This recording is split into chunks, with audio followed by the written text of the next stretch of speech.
నమస్కారం.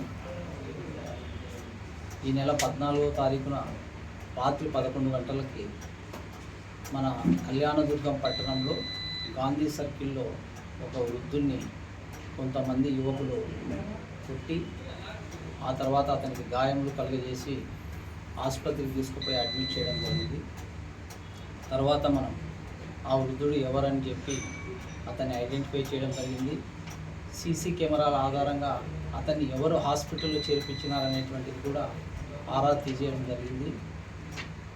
ఆ తర్వాత వారి బంధువులు ఇచ్చినటువంటి ఫిర్యాదు మేరకు మనం హత్య కేసుగా నమోదు చేయడం జరిగింది. ఈ కేసును సీరియస్గా తీసుకున్నటువంటి గౌరవ అనంతపురం జిల్లా ఎస్పీ గౌతమి శాలి ఐపీఎస్ గారు ఈ కేసును ఎలాగైనా మీరు ఇమ్మీడియట్గా ఛేదించాలి, అందులో ఎవరెవరు ఇన్వాల్వ్ అయినటువంటి వెలికి తీయాలి అని చెప్పిన మేరకు కళ్యాణదుర్గం టౌన్ సిఐ హరినాథ్ ఆధ్వర్యంలో 2 స్పెషల్ పార్టీ బృందాలు ఈ కేసులో ఇన్వాల్వ్ అయినటువంటి వాళ్ళని ఈరోజు అరెస్ట్ చేయడం జరిగింది.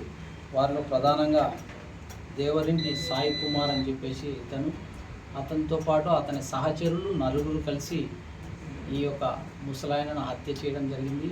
ఇది కేవలం చిన్న వివాదం నిమిత్తమై జరిగింది. దీనికి ఎలాంటి ఇతరత్ర నేపథ్యాలు లేవు. ఎవరైతే ఈ హతుడు ఉన్నాడో ఈ హతుడికి ఇంట్లో కుటుంబ సభ్యులు దూరంగా ఉన్నారు. ఈయన అక్కడిక్కడ తిరిగి అక్కడ ఉన్నటువంటి షాపు ముందు పడుకుంటూ ఉంటాడు.